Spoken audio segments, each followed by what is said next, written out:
Hello students, मैं आपकी Nikki ma'am आज आपके साथ डिस्कस करूंगी क्लास 11th बायोलॉजी का chapter number 8 cell the unit of life. बेटा ये चैप्टर आपकी बायोलॉजी के लिए सिर्फ जूलॉजी में आप कंसिडर नहीं कर सकते हो, इसको ना बॉटनी में कंसिडर कर सकते हो। ये दोनों के पॉइंट ऑफ व्यू से, बॉटनी एंड जूलॉजी के पॉइंट ऑफ व्यू से बहुत इंपॉर्टेंट चैप्टर है। और इस चैप्टर को स्टार्ट करने से पहले मैं आपको बता देती हूँ कि आज हम इस चैप्टर का सिर्फ बेसिक इंट्रोडक्शन देखने वाले हैं, जिससे आपके पूरे के पूरे चैप्टर का बेस आज रेडी होगा। तो चलिए स्टार्ट करते हैं cell the unit of life को। सेल को डिस्कस करने से पहले हम बेटा डिस्कस करेंगे लिविंग और नॉन लिविंग थिंग्स को, कि लिविंग और नॉन लिविंग क्या होता है।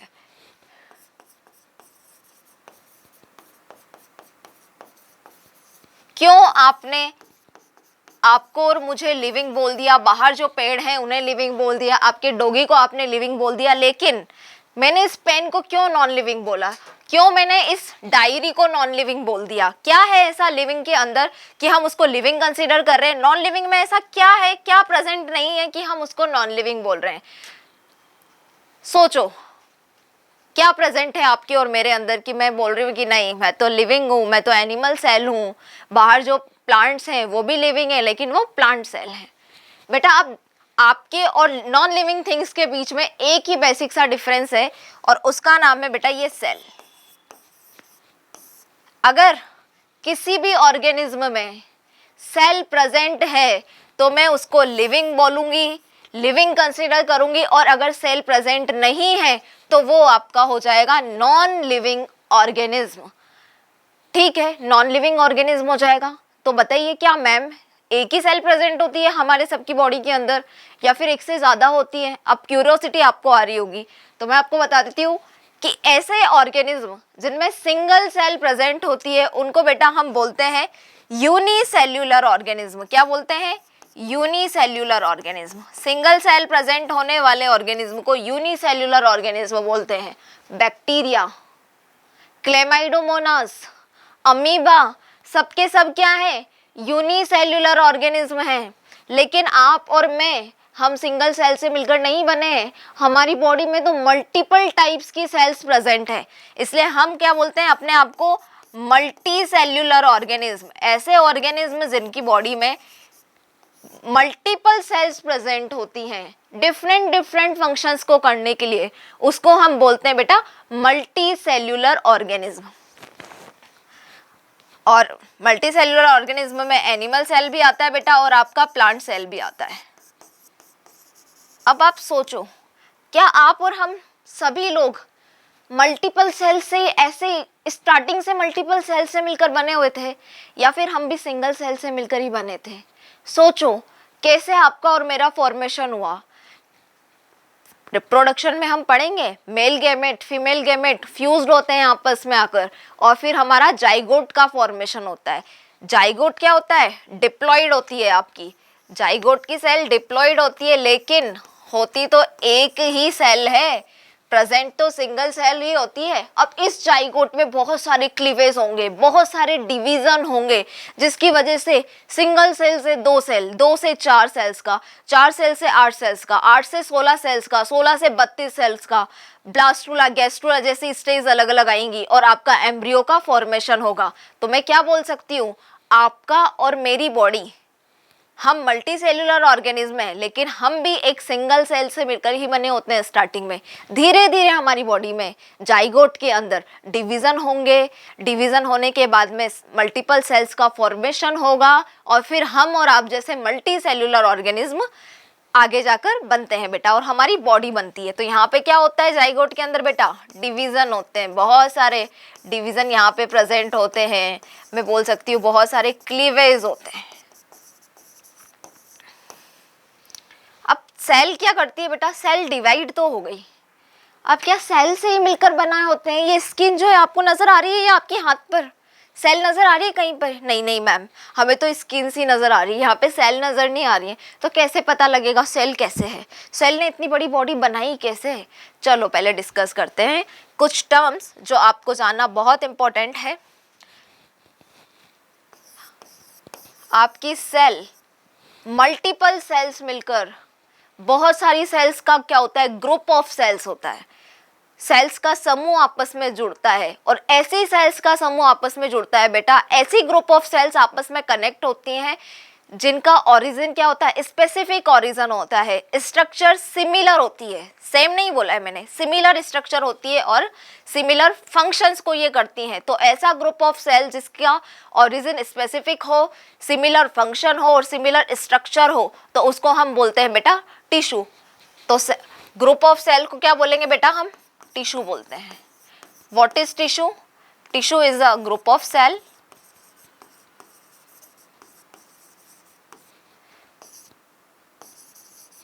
specific origin,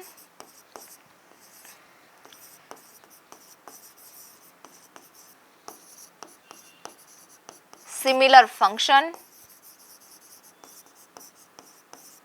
and similar structure। अब क्या होता है बेटा, ये ग्रुप ऑफ सेल ने मिलकर आपका बना दिया है टिश्यू। अब बहुत सारे टिश्यूज का ग्रुप आपस में मिलेगा, ग्रुप ऑफ टिश्यूज आपस में आकर कनेक्ट होंगे और बनाएंगे आपका ऑर्गन। मल्टी सेल्यूलर ऑर्गेनिज्म में होता है बेटा ये सब कुछ, यूनिसेल्यूलर में ऐसा कुछ भी नहीं होता है। अब बहुत सारे ऑर्गन्स आपस में मिलकर, जैसे कि मैं बोलूँ आपका ईसोफेगस है, स्मॉल इंटेस्टाइन, लार्ज इंटेस्टाइन, ये सब मिलकर क्या बना रहे हैं, आपका डाइजेस्टिव सिस्टम बना रहे हैं। तो आपके ऑर्गन्स आपस में कनेक्ट होते हैं और ऑर्गन सिस्टम का फॉर्मेशन करते हैं। क्या बनाते हैं बेटा, ऑर्गन आपस में कनेक्ट होंगे और आपका ऑर्गन सिस्टम बनेगा।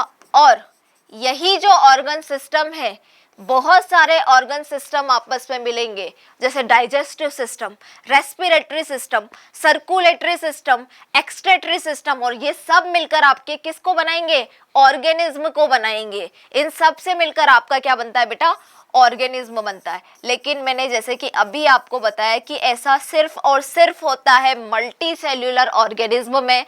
मल्टी सेल्यूलर ऑर्गेनिज्म में डिफरेंट फंक्शंस को करने के लिए आपकी बॉडी के अंदर डिफरेंट टाइप के ऑर्गन सिस्टम अवेलेबल होते हैं, लेकिन यूनिसेल्यूलर ऑर्गेनिज्म में ऐसा कुछ भी अवेलेबल नहीं होता। इसीलिए उसको यूनी यानी कि सिंगल सेल ऑर्गेनिज्म होते हैं। वहां पर बर्थ से लेकर डेथ तक के जो भी काम होंगे वो सब का सब एक सिंगल सेल करती है। वो इंडिपेंडेंट एग्जिस्टेंस करता है, उसको किसी की जरूरत नहीं है, वो अपने आप में परिपूर्ण है, सारे काम खुद से कर सकता है। उसका ब्रीदिंग भी वहां से हो जाएगा, डाइजेस्टिव भी सिस्टम भी उस एक ही सेल के थ्रू होगा, डाइजेशन भी वो कर लेगा, खाना अंदर भी ले लेगा, बाहर भी निकाल देगा, सिंगल सेल वहां पर काम करेगी। इसलिए वो यूनिसेल्यूलर ऑर्गेनिज्म है और हम क्या है बेटा, मल्टी सेल्यूलर ऑर्गेनिज्म है। अब मैम आप डिवाइड की इतनी देर से बात कर रहे हो, तो ये डिवीजन होते कैसे हैं? ऐसा क्या है हमारी सेल के अंदर कि ये आपस में डिवाइड करती जा रही है? ऐसी कौन सी प्रॉपर्टी सेल के अंदर अवेलेबल है कि ये डिवाइड करना इसका पॉसिबल हो रहा है? सोचो।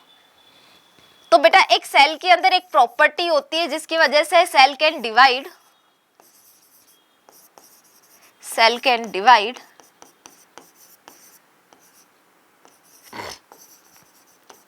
एंड फॉर्म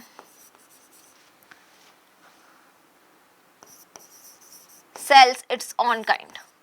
अपनी ही जैसी सेल्स बनाने की पावर होती है आपकी एक सेल के अंदर भी, क्योंकि वहां पर सेल क्या कर रही है, डिवीजन कर रही है। और सेल की ऐसी प्रॉपर्टी जिसमें सेल अपने आप को डिवाइड कर करके अपनी ही जैसी सेल्स का फॉर्मेशन करती है, तो इस प्रॉपर्टी को, इस पोटेंशियल को, सेल को हम बोलते हैं टोटल पोटेंशियल ऑफ सेल। और इसके लिए एक टर्मिनोलॉजी हम यूज करते हैं बेटा, टोटीपोटेंसी। तो क्या बोलूंगी मैं इसको बेटा, totipotency. So what is totipotency? टोटी और पोटेंशी का मतलब बेटा हो गया टोटल पोटेंशियल ऑफ सेल। तो आपको अब ये याद रखना है कि टोटी पोटेंशियल क्या होता है, सेल की ऐसा पोटेंशियल जिसमें सेल अपने आप को डिवाइड करके अपनी ही जैसी सेल्स का फॉर्मेशन कर सकती है, तो वो आपका प्रॉपर्टी है बेटा टोटी पोटेंशी। अब हम बात करते हैं कि ये सेल इतनी देर से हम सेल डिस्कस कर रहे हैं, ये सेल होता क्या है आखिरकार? अगर मैं क्वेश्चन मार्क आपसे करके पूछूं व्हाट इज सेल, तो आप कैसे बताओगे व्हाट इज सेल? ये मैंने क्वेश्चन किया है आपसे, tell me what is cell. अभी हमने बात की ना, इंडिपेंडेंट एग्जिस्टेंस हो, सेल इसीलिए लिविंग बोलते हैं आपको और मुझे। नॉन लिविंग के पास में सेल है ही नहीं, वो अपने आप में अकेले रह नहीं सकती, अपने सारे काम कर नहीं सकती, तो हम सेल कैसे? सेल अवेलेबल ही नहीं नॉन लिविंग ऑर्गेनिज्म के अंदर, लेकिन आपके और मेरे अंदर है। तो मैं क्या बोल सकती हूँ, एक ऐसी सेल जिसके अंदर क्या हो, इंडिपेंडेंट एग्जिस्टेंस हो, तो उसको हम क्या बोलेंगे? सेल बोलेंगे।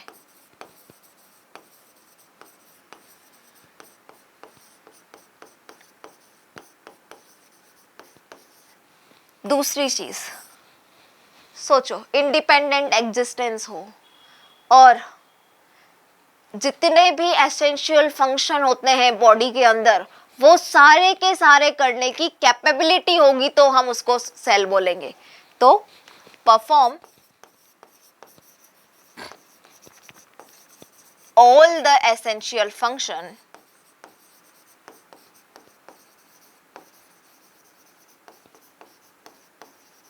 Of organism.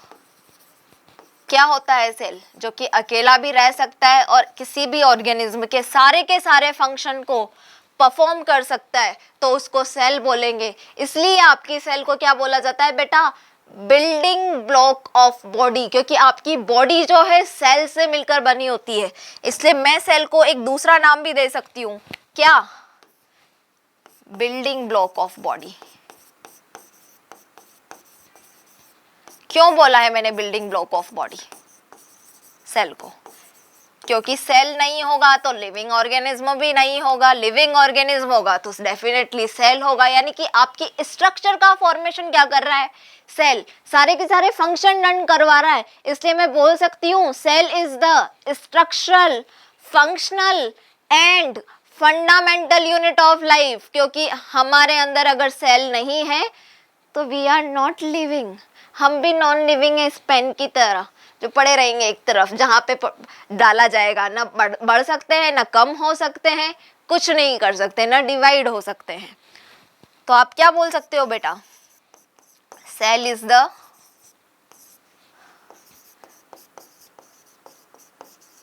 Structural and functional unit of life.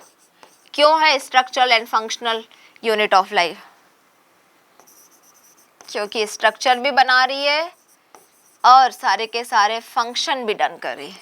अब आपको ऊपर वाली ये दो लाइन देख के कुछ याद नहीं आ रहा? अभी हमने डिस्कस किया था, इंडिपेंडेंट एग्जिस्टेंस है, सारे के सारे एसेंशियल फंक्शन को किसी ऑर्गेनिज्म में डन कर सकती है। ऐसा किसके अंदर होता है? यूनिसेल्युलर की अभी हमने बात की, जो सिंगल सेल से मिलकर बने होते हैं। यानी कि ऐसा पॉसिबल कहाँ है यूनिसेल्युलर ऑर्गेनिज्म के पास? तो सेल को डिफाइन करने के लिए, सेल की डेफिनेशन देने के लिए भी हमें कहाँ जाना पड़ रहा है? यूनिसेल्युलर ऑर्गेनिज्म के पास जाना पड़ रहा है, क्योंकि वही अकेला भी रह सकता है और सारे उसके जितने भी फंक्शन है वो डन कर सकता है। तो समझ में आया कि यूनिसेल्युलर क्या होता है, मल्टी सेल्युलर ऑर्गेनिज्म क्या है, and what is cell. I hope आपको ये समझ में आया होगा। अब बेटा हम डिस्कस करेंगे आगे। ये जरूर याद रखना, बिल्डिंग ब्लॉक ऑफ लाइफ भी सेल होता है और structure and functional unit of life क्यों बोलते हैं सेल को, ये भी आपको पता होना चाहिए। अब इतनी देर से हम ये सेल डिस्कस कर रहे हैं, कोई तो लेके आया होगा इस सेल को, किसी ने तो बताया होगा कि सेल होता है, सेल नाम दिया होगा, किसी चीज में देखा होगा। ऐसे एकदम से इतना टेक्नोलॉजी जो अभी है वो उस जमाने में तो हुआ नहीं करती थी जब सेल के बारे में डिस्कस चल रहा था। तो बहुत सारे साइंटिस्ट जो हैं उन्होंने क्या किया है, छोटा छोटा कंट्रीब्यूशन दिया है सेल को डिफाइन करने में, डिस्कवर करने में। और हम यहाँ पर बहुत सारे साइंटिस्ट को डिस्कस करने वाले हैं। साइंटिस्ट के नाम भी आपको याद रखने हैं, ईयर ऑफ द डिस्कवरी भी आपको याद करना है। तो मैं अगर टॉपिक डालूं बेटा डिस्कवरी ऑफ सेल, किसने सेल के बारे में बताया सबसे पहले, वो हम देखेंगे। डिस्कवरी ऑफ सेल में बेटा सबसे पहले आपके साइंटिस्ट आते हैं, नंबर 1 साइंटिस्ट हैं रॉबर्ट हुक। 1665 क्या किया रॉबर्ट हुक ने? सोचो 1665 में साइंटिस्ट ने सेल के बारे में दिमाग लगाना शुरू कर दिया था, और अभी तुम लोग क्या कर रहे हो? Time pass. तो रॉबर्ट हुक आते हैं। इससे पहले, सेल को देखने से पहले जो ये बताएंगे, उससे पहले जॉनसन एंड जॉनसन क्या कर चुके थे? माइक्रोस्कोप को डिस्कवर कर चुके थे, क्योंकि बिना माइक्रोस्कोप के सेल देखना तो पॉसिबल नहीं है। आप मेरे हाथ को देखकर या अपने फेस को देखकर नहीं बता सकते कि अरे यहाँ पे सेल है, नहीं नहीं यहाँ पे भी सेल है, नहीं यहाँ पे भी सेल है। बाहर से कुछ दिखाई दे रहा है क्या? नहीं दे रहा है, सिर्फ स्किन नजर आ रही है। तो माइक्रोस्कोप आए, नए नए टाइप के माइक्रोस्कोप जिस जिस तरह से आते गए, माइक्रोस्कोप का इन्वेंशन होता गया, वैसे वैसे सेल की और डीप डिस्कवरी होती चली गई कि इसके अंदर क्या क्या प्रेजेंट होता है, किस तरह से फंक्शन करती है आपकी सेल। तो जॉनसन एंड जॉनसन ने क्या किया बेटा? माइक्रोस्कोप को डिस्कवर किया। उसके बाद में आते हैं आपके रॉबर्ट हुक। इन्होंने अपना खुद का माइक्रोस्कोप बनाया। सेल्फ मेड माइक्रोस्कोप में क्या किया? इन्होंने सेल को देखा। लेकिन इन्होंने सेल में किसको देखा? इन्होंने ऑब्जर्व किया कॉर्क की स्लाइस को। अब जैसा कि आपको पता है कॉर्क तो क्या होता है? डेड होता है। तो ये जो आपके रॉबर्ट हुक है, 1665 में रॉबर्ट हुक ने क्या किया बेटा? सेल्फ मेड माइक्रोस्कोप बनाया पहले तो।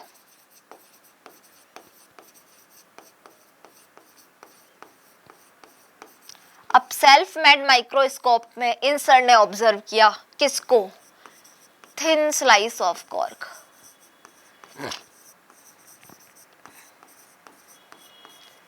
अब जैसा कि कॉर्क तो आपको पता है क्या होता है? डेड होता है। तो यानी कि इन्होंने लिविंग सेल को तो देखा नहीं होगा। जब डेड चीज को देख रहे हैं, उसको ऑब्जर्व कर रहे हैं माइक्रोस्कोप में, तो हम क्या बोलेंगे? डेड सेल को देखा है इन्होंने। क्या बोल सकती हूँ मैं यहाँ पे? इन्होंने देखा है डेड सेल को। अब इन्होंने जब इसको ऑब्जर्व किया, कॉर्क को रखा माइक्रोस्कोप के अंदर, अब ये देख रहे हैं अपने बनाए हुए माइक्रोस्कोप से, तो इन्हें क्या नजर आया? वहां पे ऐसे चैम्बर नजर आए। वहां पे इन्हें हनी कॉम्ब लाइक स्ट्रक्चर आप बोल सकते हो। क्या नजर आया? इस तरह से हनी कॉम्ब लाइक स्ट्रक्चर इन्हें नजर आया। अब इन बॉक्सेस को देख के आप कुछ दिमाग लगा रहे हो क्या? हनी कॉम्ब लाइक स्ट्रक्चर इन्हें दिखे।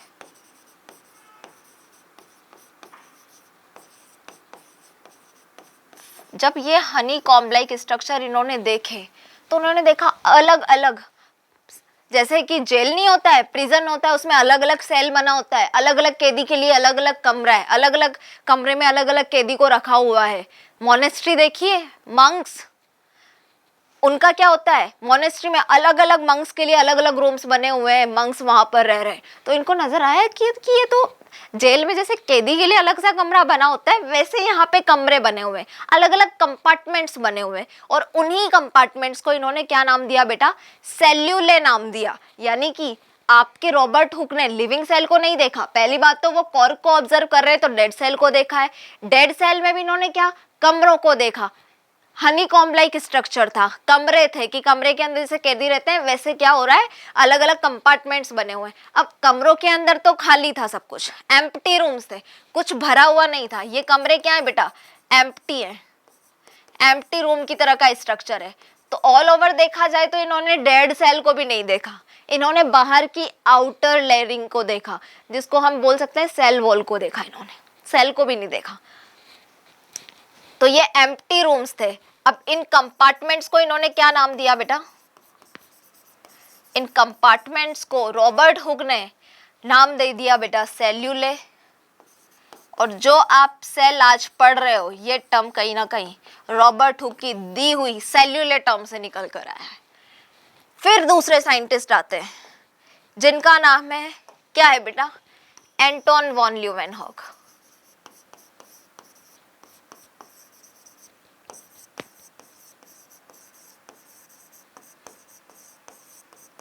(1674) में ये भी सेल्फ मेड माइक्रोस्कोप बनाते हैं अपना।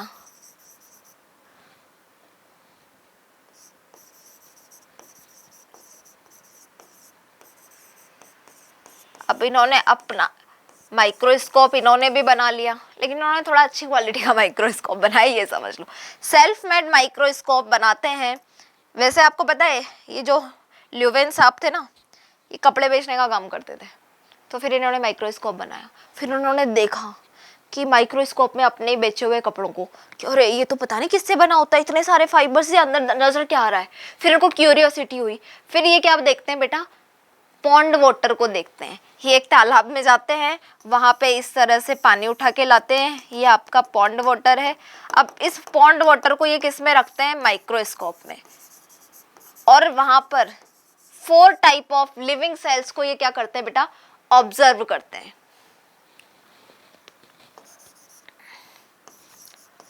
4 लिविंग सेल्स को इन्होंने ऑब्जर्व किया, और ये 4 लिविंग सेल्स आपको पता होना चाहिए, जिसमें number 1 RBC, number 2 protozoa, number 3 bacteria, and number 4 is spermatozoa. ये सारी की सारी लिविंग जो सेल थी बेटा, उनको किसने ऑब्जर्व किया, एंटोन वॉन ल्यूवेनहॉक ने। तो मैं ये बोल सकती हूँ कि लिविंग सेल को ऑब्जर्व करने के लिए हम किसे कंसीडर करेंगे, एंटोन वॉन ल्यूवेनहॉक को। और इन्होंने कौन कौन सी लिविंग सेल को देखा ये भी आपको पता होना चाहिए। अब आगे साइंटिस्ट आते हैं बेटा आपके, जो भी माइक्रोस्कोप में देखते हैं कि ये इस तरह से कोई सेल है, उसके अंदर कुछ पड़ा हुआ है। अब ये जो स्ट्रक्चर है, ये पूरे के पूरे सेल जो है उसके फंक्शन को क्या कर रहा है बेटा, रेगुलेट कर रहा है, और इस स्ट्रक्चर का नाम दिया उन्होंने न्यूक्लियस। अब बताओ न्यूक्लियस को किसने ऑब्जर्व किया था, न्यूक्लियस को बेटा ऑब्जर्व किया था आपके रॉबर्ट ब्राउन ने। किसने, रॉबर्ट ब्राउन ने। कब ऑब्जर्व किया था, 1831 में। रॉबर्ट ब्राउन जो है आपके किसको डिस्कवर करते हैं बेटा, न्यूक्लियस की डिस्कवरी करते हैं। और न्यूक्लियस क्या है, पूरी की पूरी सेल को कंट्रोल करने का काम करता है। और यहाँ पर एक लिविंग मैटर बाहर प्रेजेंट होता है सेल के अंदर, और इस लिविंग मैटर को बेटा बोलते हैं हम प्रोटोप्लास्ट या प्रोटोप्लाज्म। क्या बोलते हैं, प्रोटोप्लास्ट। और इस प्रोटोप्लास्ट की डिस्कवरी की है पुरकिंजे ने, साइंटिस्ट है पुरकिंजे। तो इस तरह से मल्टीपल साइंटिस्ट का सेल की डिस्कवरी में क्या होता है बेटा, कंट्रीब्यूशन होता है। काफ़ी सारे साइंटिस्ट यहाँ पर हमने देख लिए हैं, बाकी कुछ ऑर्गेनेलिज सेल के अंदर हम देखेंगे, और वहाँ पर किस साइंटिस्ट ने उसको डिस्कवर किया है वो हम आगे डिस्कस करेंगे। अब हम इतनी देर से बोल रहे हैं कि cell structural and functional unit है आपकी लाइफ की, तो ये स्ट्रक्चरल एंड फंक्शनल यूनिट है लाइफ की, इस बात को प्रूव किसने किया। कुछ साइंटिस्ट तो आए होंगे ना जिन्होंने बताया कि हाँ वाकई में जो आप बोल रहे हो वो सच है। अभी मैं कुछ बोलूंगी तो आप एक्सेप्ट कर लोगे क्या बिना प्रूफ देखे, नहीं करोगे ना। इसीलिए साइंटिस्ट को तो प्रूफ चाहिए ना कि आप स्ट्रक्चर और फंक्शनल यूनिट सेल को बोल रहे हो, तो उसका रीजन क्या है।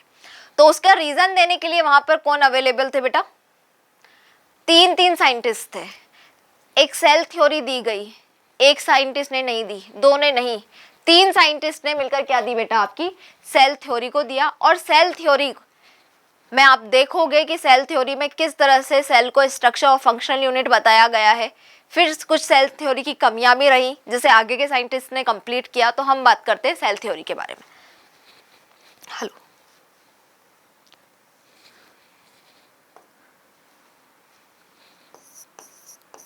सेल थ्योरी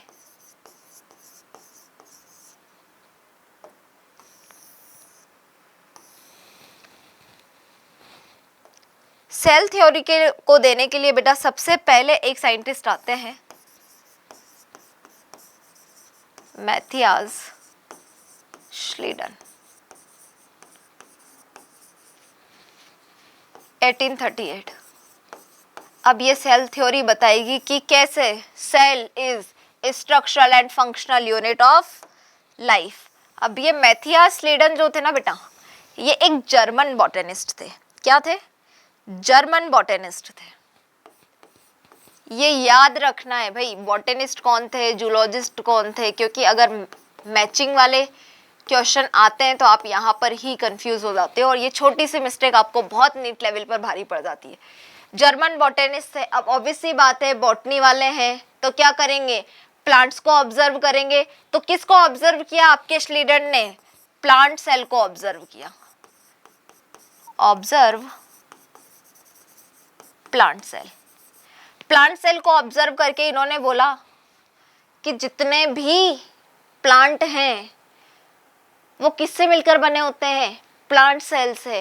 प्लांट की बॉडी जो है प्लांट सेल से मिलकर बनी होती है और सेल के प्रोडक्ट से मिलकर बनी होती है।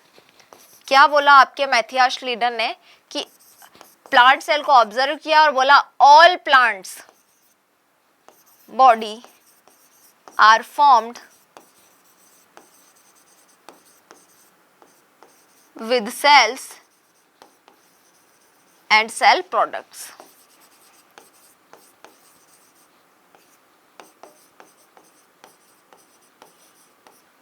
ठीक है, उसके बाद में एक और साइंटिस्ट आते हैं जिनका नाम क्या है, थियोडोर स्वान।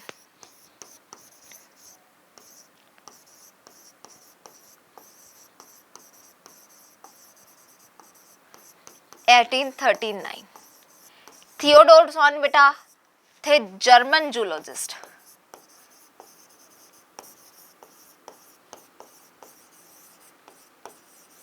नीट 25 होने से पहले कुछ एनसीईआरटी में करेक्शंस हुए थे, अदरवाइज जो पुरानी एनसीईआरटी है आपकी ओल्ड एनसीईआरटी में थियोडोर स्वान को ब्रिटिश जूलॉजिस्ट बताया हुआ है। फिर बाद में शायद इनको इनका क्या बर्थ सर्टिफिकेट मिल गया होगा तो पता चल गया होगा कि ये जर्मन से था या ब्रिटिश से थे। तो ये जर्मन जूलॉजिस्ट यहाँ पर याद रखना है। अब ऑब्वियस सी बात है जूलॉजी वाले तो सबसे पहले किसको ऑब्जर्व करेंगे, एनिमल्स को। तो स्वान साहब ने क्या किया भाई, स्वान सर आए और इन्होंने ऑब्जर्व किया बेटा एनिमल सेल को। और क्या बोला इन्होंने, पहली लाइन तो इन्होंने बोली, एक स्टेटमेंट दिया कि जितने भी एनिमल्स हैं वो किससे मिलकर बने होते हैं, एनिमल्स की बॉडी, सेल और सेल प्रोडक्ट से। फिर एक और लाइन इन्होंने बोली, एक चीज ऑब्जर्व की इन्होंने कि एनिमल्स के बाहर साइड में एनिमल्स की सेल की आउटर कवरिंग पर एक लेयर प्रेजेंट होती है जिसको क्या नाम दिया इन्होंने, प्लाज्मा मेम्ब्रेन। कि जितने भी एनिमल्स हैं वो एक स्पेसिफिक वॉल से, एक स्पेसिफिक लेयर से कवर्ड होते हैं, उसको नाम दिया इन्होंने प्लाज्मा मेम्ब्रेन या फिर सेल मेम्ब्रेन। और ये यहाँ पे नहीं रुके, एनिमल्स को ऑब्जर्व कर लिया, अब ये प्लांट्स में भी चले जाते हैं। प्लांट सेल को ऑब्जर्व करते हैं और बोलते हैं कि जिस तरह से एनिमल सेल के बाहर की तरफ जो लेयरिंग होती है उसको सेल मेम्ब्रेन बोलते हैं, वैसे ही प्लांट सेल के बाहर की तरफ एक लेयर प्रेजेंट होती है, एक वॉल प्रेजेंट होती है जिसको नाम दिया इन्होंने सेल वॉल। तो सेल वॉल के बारे में भी किसने बताया, आपके स्वान साहब ने। और सेल मेम्ब्रेन जो कि एनिमल्स की आउटर लेयरिंग है उसके बारे में भी आपके स्वान सर ने आपको बताया। तो ऑब्जर्व एनिमल सेल एंड से all animals are made up of cell and cell products। फिर एक और लाइन बोली इन्होंने, animal cell present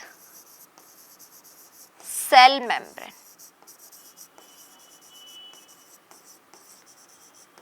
He also observed plants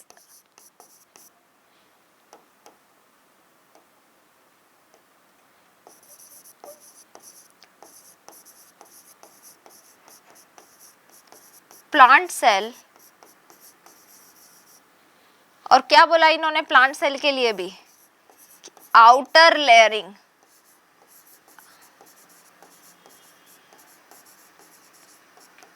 is made of cell wall. अब दो साइंटिस्ट तो आपके सेल थ्योरी में आ चुके हैं, सेल थ्योरी बता दी, बट अभी भी आपकी सेल थ्योरी पे क्या है बेटा, एक क्वेश्चन मार्क इस तरह से लगा हुआ है, क्योंकि ये अभी तक ये नहीं बता रहे सेल और सेल के प्रोडक्ट से तो बन रहा है, पर ये नई नई सेल आ कहाँ से रही हैं भाई, कहीं से तो आ रही होंगी। अब ये मत बोलना कि सेल डिवाइड करेगी, नई पुरानी सेल से नई सेल बनेगी, वो आपको और मुझे इसलिए पता है क्योंकि अभी बहुत टेक्नोलॉजी आगे आ चुकी है। हाँ, हम लोगों को ज़्यादा ज्ञान मिल चुका है। 18s वाले ईयर में किसी को पता नहीं था, इनके पास कोई आंसर नहीं था कि कहाँ से नई सेल्स आई, कैसे बन रही हैं सेल्स, इनको कोई जवाब नहीं पता था। तो एक तरह से क्या हुआ इस सेल थ्योरी की एक कमी नजर आई, इन्हें नहीं पता है कि कैसे बन रही है नई सेल्स। इनके बाद में इनके एक सर आते हैं, उन सर का नाम है बेटा नंबर 3 साइंटिस्ट रुडोल्फ वर्चोव। रुडोल्फ वर्चोव आते हैं बेटा कब? 1855 में। और ये एक स्टेटमेंट देते हैं, क्या नाम है इनके स्टेटमेंट का? ओमनी सेल्यूला ई सेल्यूला।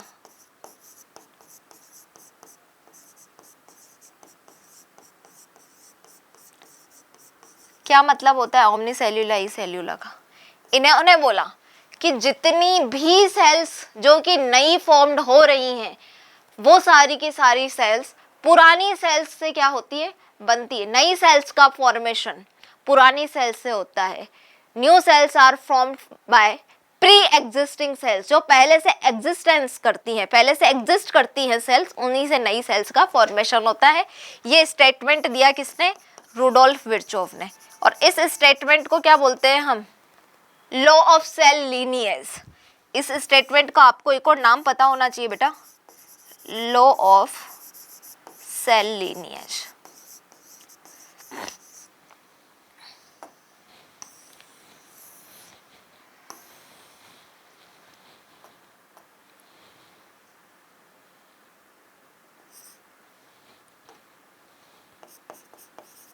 ओमनी सेल्यूला ई सेल्यूला का मतलब है बेटा new cells formed up of pre-existing cells।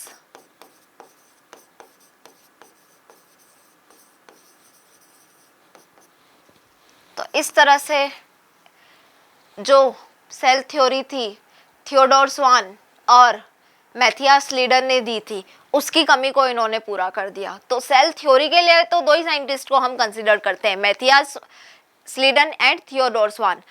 तो ये जो रुडोल्फ विर्चोव ने ओमनी सेल्यूला ई सेल्यूला का कॉन्सेप्ट दिया है, इसको बेटा हम बोलते हैं मॉडर्न सेल थ्योरी। क्या बोलते हैं? Modern cell theory. तो आपके रुडोल्फ विर्चोव ने क्या किया था बेटा? मॉडर्न सेल थ्योरी को दिया था। मॉडर्न सेल थ्योरी के लिए अगर आप किसी को भी श्रेय दोगे तो वो है आपके रुडोल्फ विर्चोव। अब क्या होता है, फाइनल सेल थ्योरी का शेप एक नजर आता है कि एक फाइनल सेल थ्योरी जो है वो डिस्कस होती है। और फाइनल सेल थ्योरी में क्या होता है ये आपको पता जरूर होना चाहिए। क्या है final cell theory?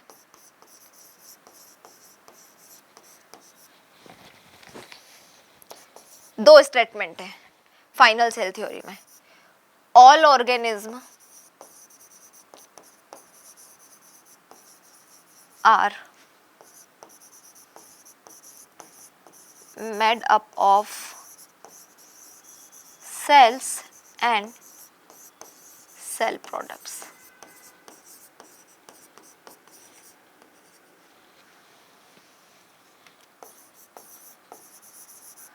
All cells arise from pre-existing cells।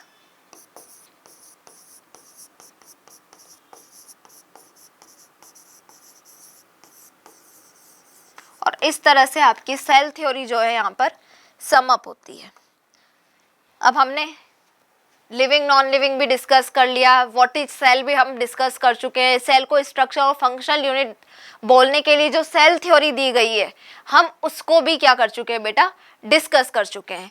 अब हम आगे बात करेंगे बेटा सेल के साइज की, सेल के शेप की, क्योंकि डिफरेंट टाइप के सेल्स की साइज अलग अलग होती है, सेल का शेप डिफरेंट टाइप का होता है। और फिर आगे हम प्रोकैरियोट और यूकैरियोटिक सेल के बारे में डिस्कस करेंगे।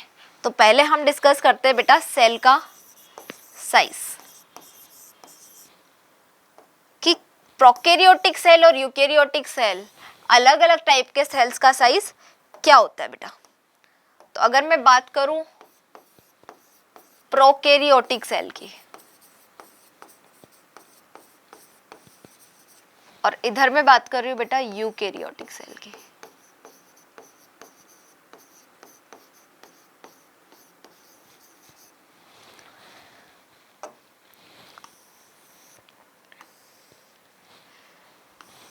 तो दोनों के साइज में जमीन आसमान जितना अंतर होता है। आप ये समझ लो कि अगर प्रोकैरियोटिक सेल का साइज कितना होता है बेटा 1 से 2 माइक्रोमीटर। तो यूकेरियोटिक सेल का साइज होता है बेटा 10 to 20 micrometer. Smallest prokaryotic cell की मैं बात करूं तो वो है बेटा पीपीएलओ। क्या है? पीपीएलओ, बीपीएलओ नहीं है, पीपीएलओ। स्मॉलेस्ट सेल किसकी? प्रोकैरियोटिक सेल की। क्या है बेटा?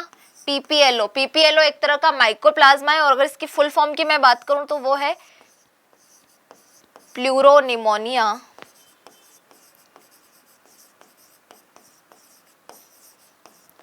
Like organism. ये आपके पीपीएलओ का फुल फॉर्म है। और बेटा इसका साइज कितना होता है वो मैं आपको लिखवा देती हूँ। यहाँ पे क्या है, 2 तरह के साइज दिए हुए हैं पीपीएलओ का। अगर मैं बात करूँ टेक्स्ट की तो टेक्स्ट में बेटा 0.3 माइक्रोमीटर एनसीईआरटी के टेक्स्ट में। और अगर एनसीईआरटी में आप प्रोकैरियोटिक सेल का डायग्राम देखोगे तो वहाँ पे आपको बेटा नजर आएगा 0.1 माइक्रोमीटर। तो अगर अबाउट की बात करूँ तो 0.1 से 0.3 माइक्रोमीटर आपके पीपीएलओ का क्या होता है बेटा? साइज होता है। एक है आपकी प्रोकैरियोटिक सेल में वायरस। वायरस का साइज कितना होता है बेटा? 0.2 माइक्रोमीटर से 0.02 माइक्रोमीटर। ये हमने बात की प्रोकैरियोटिक सेल की। अब हम बात करते हैं बेटा यूकैरियोटिक सेल की।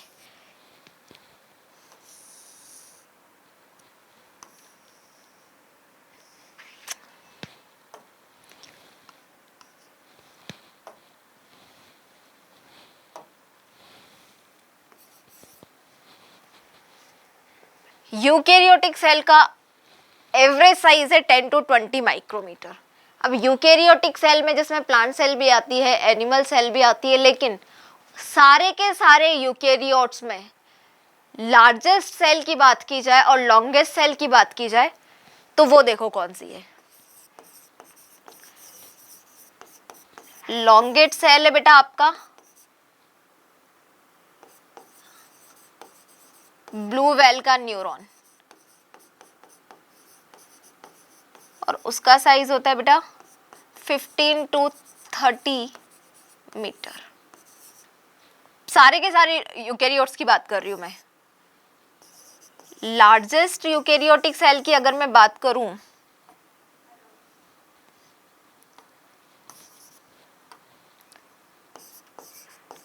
लार्जेस्ट सेल तो बेटा उसका साइज बाद में बात करेंगे। लार्जेस्ट सेल है बेटा एग ऑफ ऑस्ट्रिच। क्या है बेटा? Egg of ostrich. और इसका साइज होता है almost 70.5 centimetre to 15 centimetre something. Egg of ostrich का साइज है ये बेटा, इतना बड़ा अंडा होता है इसका। ठीक है, अब पर्सनली हम ह्यूमंस की बात करें, ह्यूमन बीइंग्स की, कि ह्यूमन बीइंग्स में स्मॉलेस्ट, लार्जेस्ट, लॉन्गेस्ट साइज कौन कौन सा है, तो वो आपको पता होना चाहिए ह्यूमन सेल के बारे में।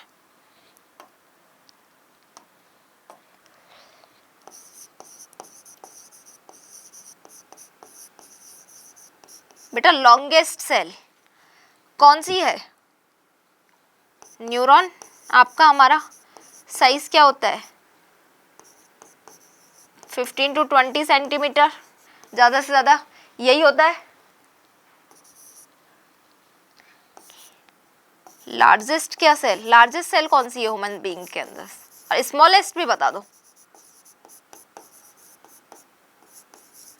लार्जेस्ट है बेटा फीमेल गैमिट, आपका एग सेल जिसको हम बोलते हैं। क्या है? Egg cell. और स्मॉलेस्ट क्या है बेटा? स्पर्मेटोजोआ या फिर स्पर्म भी बोल सकते हो।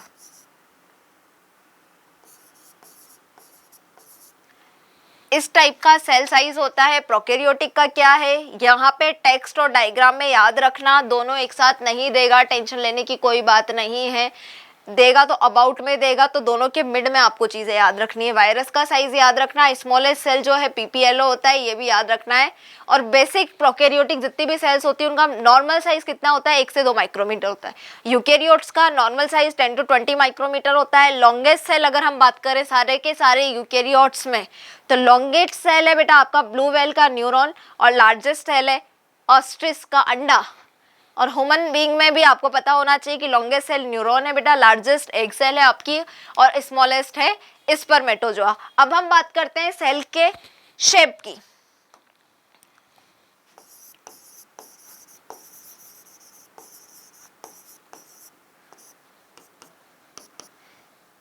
डिफरेंट टाइप के सेल्स सेल शेप होते हैं। कुछ सेल्स ऐसी होती है जिनके साइज क्या होते हैं, फिक्स होते हैं। कुछ सेल्स ऐसी होती है जिसके साइज फिक्स नहीं होते हैं। रेगुलर और इर्रेगुलर शेप की क्या होती है, सेल्स होती है।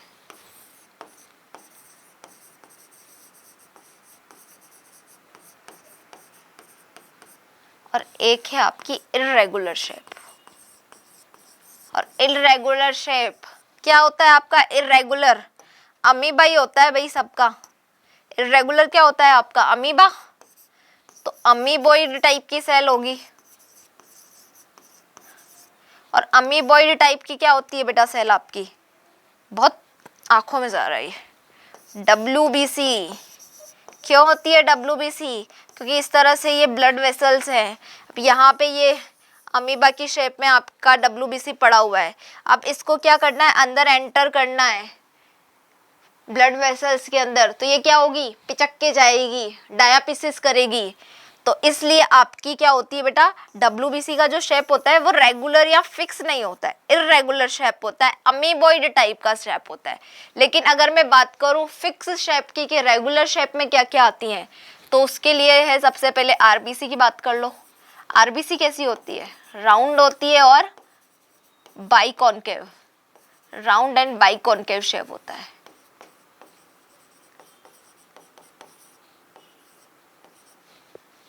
न्यूरॉन आपका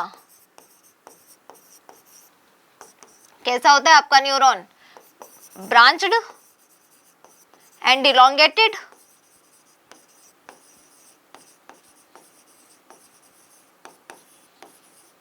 यही होता है भाई। तो सेल का साइज भी याद रखना है, सेल का शेप भी याद रखना है। सेल शेप में 1-2 शेप्स और ट्रैकिड वगैरह के दिए हुए हैं आपके एनसीईआरटी की बुक में, वो भी आपको बहुत अच्छे से देखना है और याद करना है। ट्रैकिड क्या होता है, इलोंगेटेड होता है। अगर मैं कॉलम्बर सेल्स की बात करूं, कॉलम्बर एपिथेलियल सेल्स जो है, कॉलम्बर एपिथेलियल सेल्स कैसी होती हैं, नैरो होती हैं, लॉन्ग्स टाइप की होती हैं, लंबी लंबी और नैरो शेप में प्रेजेंट होती हैं। तो ये सेल शेप और सेल साइज आपको पता होना चाहिए। इसके अलावा सेल थ्योरी की सारी कमियां आपको पता होना चाहिए। किस किस साइंटिस्ट ने सेल में क्या क्या डिस्कवर किया ये भी आपको पता होना चाहिए। अब हम बात करते हैं ये प्रोकैरियोटिक और यूकैरियोटिक हमने अभी डिस्कस किया, ये होता क्या है, what is prokaryotic cell and what is eukaryotic cell. Prokaryotic cell और यूकैरियोटिक सेल में क्या करते हैं बेटा, डिफरेंशिएशन करते हैं। दोनों में डिफरेंस को समझ लेते हैं। क्यों प्रो को प्रोकैरियोटिक बोला है, क्यों आपकी यूकैरियोटिक सेल को यू बोला है। प्रो और यू की टर्म से कुछ समझ में आ रहा है। प्रो प्रिमिटिव टाइप का, पुराने टाइप का, बहुत पुराने जमाने का है। प्रो बूढ़ा हो चुका है, बूढ़ा नहीं बोलेंगे, मतलब पुराना हो चुका है।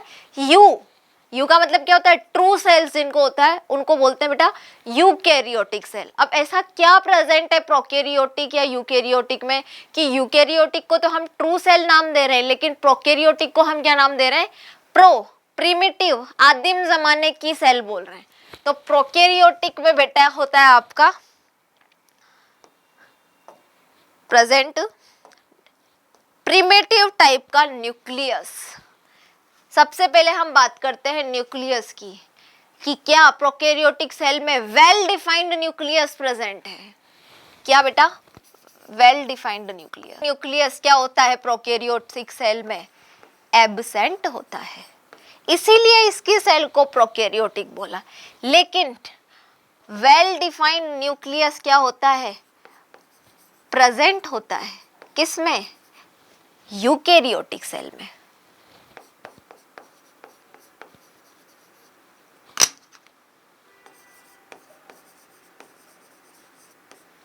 दूसरी चीज, वेल डिफाइंड न्यूक्लियस का मतलब क्या हुआ, न्यूक्लियस के बाहर न्यूक्लियर मेम्ब्रेन लेयर का प्रेजेंट होना, मेम्ब्रेन का प्रेजेंट होना। अगर प्रेजेंट है तो वो वेल डिफाइंड है, अगर वो मेम्ब्रेन एब्सेंट है न्यूक्लियस तो वो वेल डिफाइंड न्यूक्लियस नहीं है। तो दूसरी चीज में क्या बोल सकती हूँ बेटा, न्यूक्लियर मेम्ब्रेन, न्यूक्लियर मेम्ब्रेन क्या है यहाँ पे, एब्सेंट है। यहाँ पे न्यूक्लियर मेम्ब्रेन भी क्या है, प्रेजेंट है। यहाँ पे बेटा न्यूक्लियोलस भी एब्सेंट है, यहाँ न्यूक्लियोलस प्रेजेंट है। तो फिर जब प्रोकैरियोटिक के पास कुछ प्रेजेंट ही नहीं है तो उसकी सेल को रेगुलेट कौन कर रहा है, सोचो कि प्रोकैरियोट के पास में जब कुछ प्रेजेंट ही नहीं है तो उसकी सेल को रेगुलेट कौन कर रहा है, फिर उसके न्यूक्लियस को क्या बोलेंगे, अगर वो वेल डिफाइंड ही नहीं है तो आप तो बोल रहे हो हर चीज एब्सेंट है और इधर सब चीजें प्रेजेंट है। प्रोकैरियोटिक सेल में बेटा जो प्रेजेंट होता है न्यूक्लियस, जिसके बाहर मेम्ब्रेन प्रेजेंट नहीं होती है, वेल डिफाइंड नहीं होता है, उसको हम बोलते हैं न्यूक्लियोइड। क्या प्रेजेंट होता है आपका, न्यूक्लियोइड प्रेजेंट होता है आपके किस में, प्रोकैरियोटिक सेल में, इसलिए इसको बोला प्रोकैरियोटिक सेल। और ये है आपकी यूकैरियोटिक सेल। अब दूसरा फंक्शन आप देखो, ये हो गया डिफरेंस नंबर 1। दूसरा डिफरेंस आप बताओ क्या होगा, प्रोकैरियोटिक सेल में जितने भी ऑर्गेनेलीज प्रेजेंट होंगी प्रिमिटिव है, वो क्या होगी, मेम्ब्रेनलेस ऑर्गेनेलीज होंगी। और यूकैरियोटिक में मेम्ब्रेनलेस और मेम्ब्रेन बाउंड दोनों तरह की क्या होगी, ऑर्गेनेलीज प्रेजेंट होंगी। तो यहां पर बेटा मेम्ब्रेनलेस,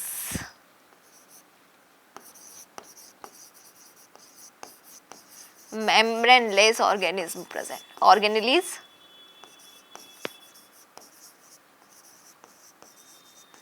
और बेटा इधर क्या होगा, बोथ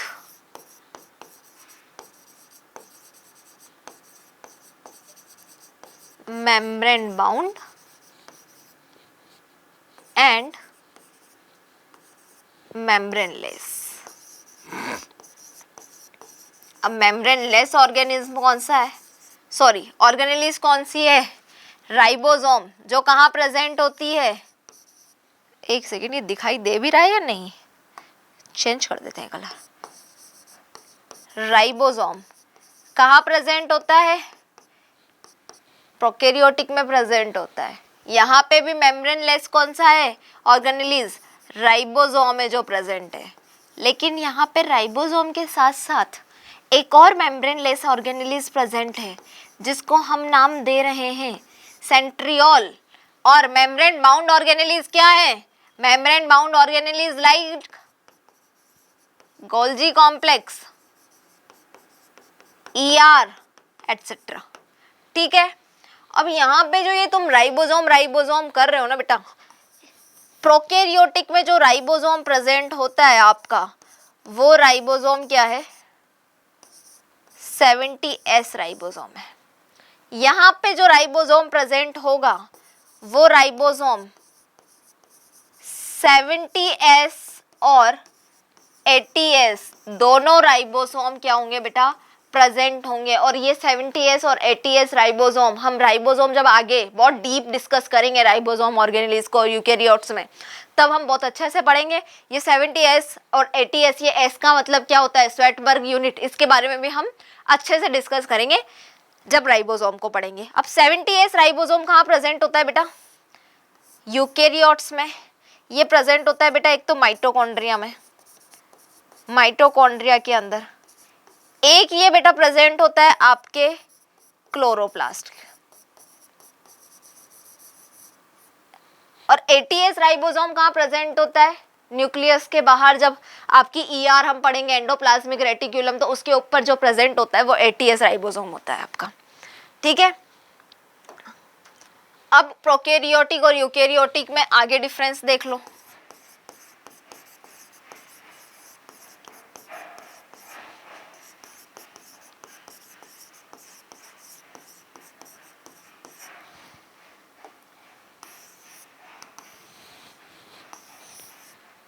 आगे बेटा डिफरेंस ये है, डिफरेंस नंबर 4,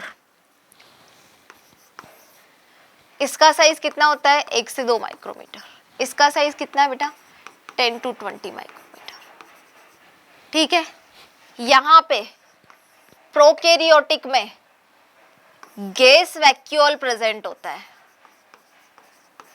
और यहाँ क्या प्रेजेंट होता है बेटा, सेप वैक्यूल प्रेजेंट होता है।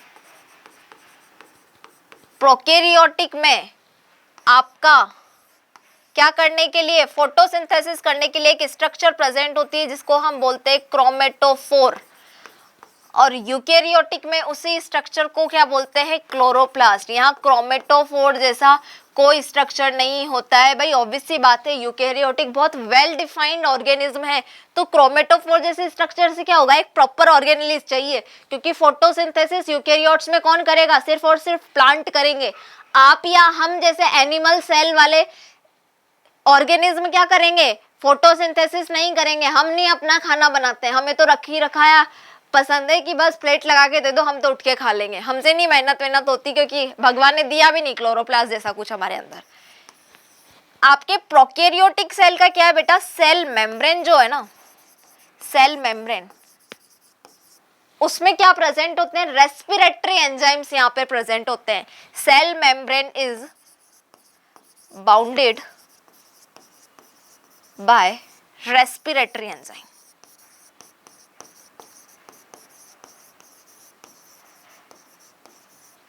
लेकिन यही रेस्पिरेटरी एंजाइम यूकैरियोटिक सेल में क्या होते हैं बेटा, एब्सेंट होते हैं। यहाँ पे ऐसा कोई रेस्पिरेटरी एंजाइम प्रेजेंट नहीं होता है इसकी सेल मेम्ब्रेन में। प्रोकैरियोटिक की बेटा जो सेल वॉल है किसकी बनी होती है, वो पेप्टिडोग्लाइकेन की।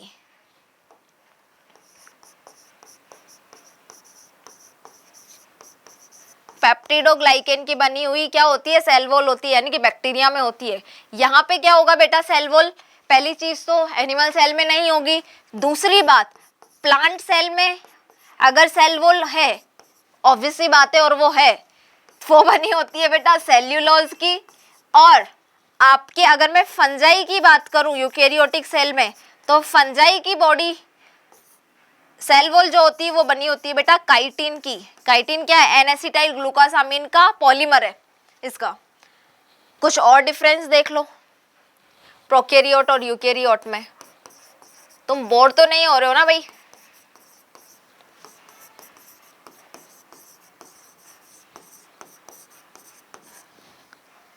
प्रोकैरियोटिक और यूकैरियोटिक में और क्या डिफरेंस होंगे, सोचो।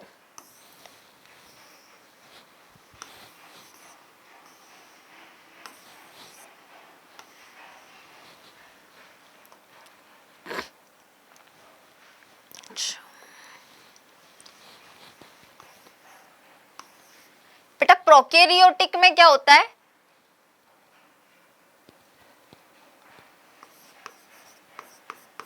साइक्लोसिस एब्सेंट होती है,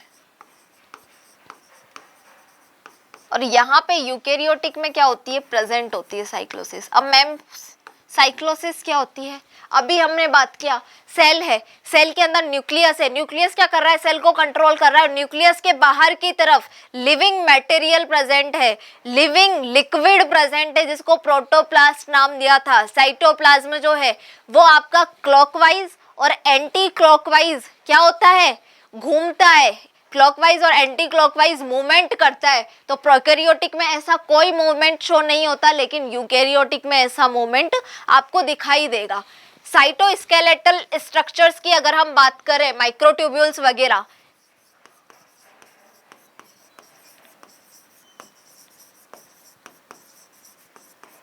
तो वो क्या होती है, प्रोकैरियोटिक में बेटा एब्सेंट होती है, और यहाँ पर बेटा वो प्रेजेंट होती है।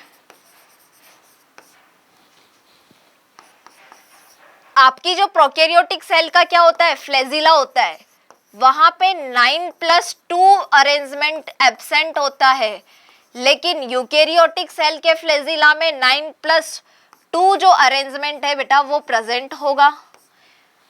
प्रोकैरियोटिक सेल का जो डीएनए होगा वो क्या होगा, डबल स्ट्रैंडेड डीएनए होगा, लेकिन यूकेरियोटिक सेल में लीनियर डीएनए प्रेजेंट होता है।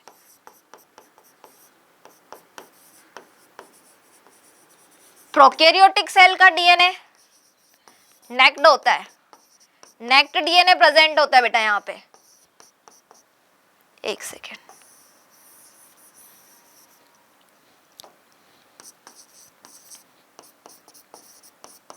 नेकेड होता है बेटा इसका डीएनए, और यहाँ पे जो डीएनए है बेटा उसमें क्या प्रेजेंट होते हैं, हिस्टोन प्रोटीन प्रेजेंट होते हैं। क्या प्रेजेंट होते हैं, हिस्टोन प्रोटीन यहाँ पे प्रेजेंट होते हैं।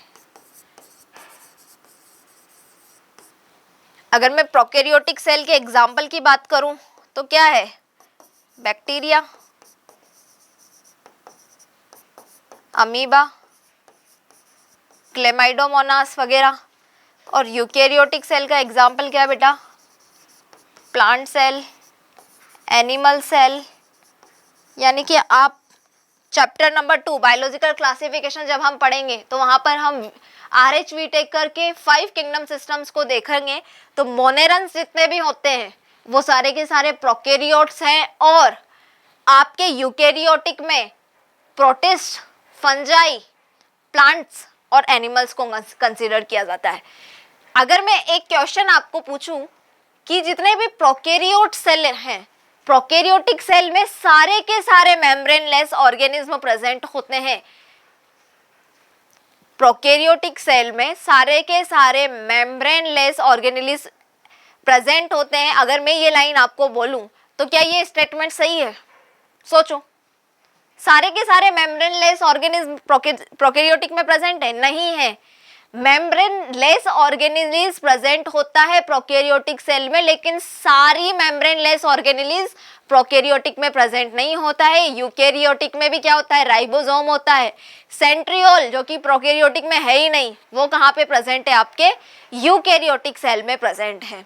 तो एक बार हम डिस्कस करते हैं हमने आज क्या पढ़ा, इसे रिवाइज करते हैं बेटा, क्योंकि आपको जो भी क्लास में पढ़ाया जा रहा है वो आपको हैंड टू हैंड यहाँ पे ही लर्न करना है। बाद में सिर्फ आपको एनसीईआरटी की रीडिंग करनी हो, इस तरह से आपकी क्लास होनी चाहिए। इतना फोकस के साथ पढ़ो।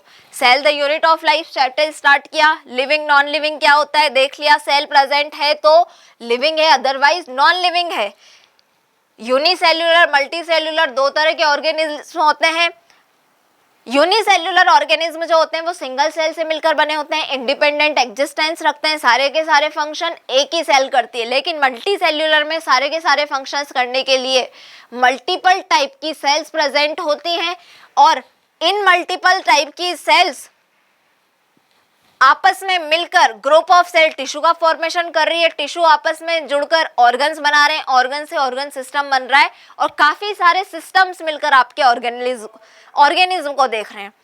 सेल क्या होती है, सेल के अंदर अपने आप को बनाने की, अपनी जैसे सेल्स बनाने की पावर होती है, जिस प्रॉपर्टी को हम बोलते हैं टोटिपोटेंसी। ये क्या है, सेल का पोटेंशियल है नई सेल्स को बनाने के लिए। सेल देखा कि what is cell, independent existence जो रख सके, सारे के सारे फंक्शन अकेले जो कर सकता है उसको हम सेल बोलते हैं। इसीलिए हमने सेल को बिल्डिंग ब्लॉक ऑफ बॉडी भी बोल दिया, या बिल्डिंग ब्लॉक ऑफ लाइफ भी हमने बोल दिया।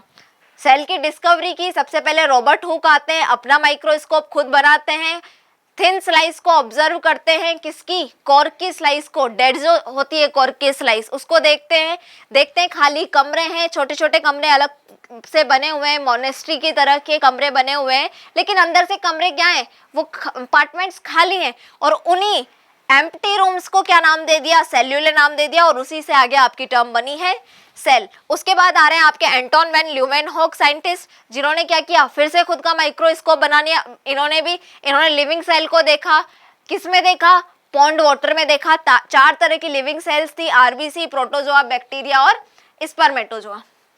इसके बाद में रॉबर्ट ब्राउन ने न्यूक्लियस की और प्रोटोप्लास्ट पुरकिंजे ने बताया। सेल थ्योरी आई क्योंकि हमें पता करना था कि सेल क्यों structural and functional unit of life है, हमें नहीं पता था। इस चीज को प्रूव करने के लिए सबसे पहले मैथियास लीडन एक जर्मन बॉटनिस्ट आते हैं, प्लांट सेल को ऑब्जर्व करते हैं और बोलते हैं कि प्लांट की जितनी भी बॉडी है वो क्या होती है, प्लांट सेल और प्लांट सेल्स के प्रोडक्ट्स से मिलकर बनी होती है। उसके बाद साइंटिस्ट आते हैं, जर्मन बॉटनिस्ट थियोडोर स्वान, एनिमल सेल को ऑब्जर्व करते हैं। एनिमल सेल के बारे में भी सेम स्टेटमेंट देते हैं कि जितनी भी एनिमल की बॉडी है वो एनिमल सेल और उसके प्रोडक्ट से बनी होती है। लेकिन यहाँ एक झोल था, क्या था? इन्होंने बताया कि एनिमल सेल के बाहर की तरफ एक लेयरिंग होती है जिसको सेल मेम्ब्रेन बोलते हैं, और इसी तरह की एक वॉल प्लांट सेल में भी प्रेजेंट होती है जिसको नाम दिया बेटा सेल वॉल।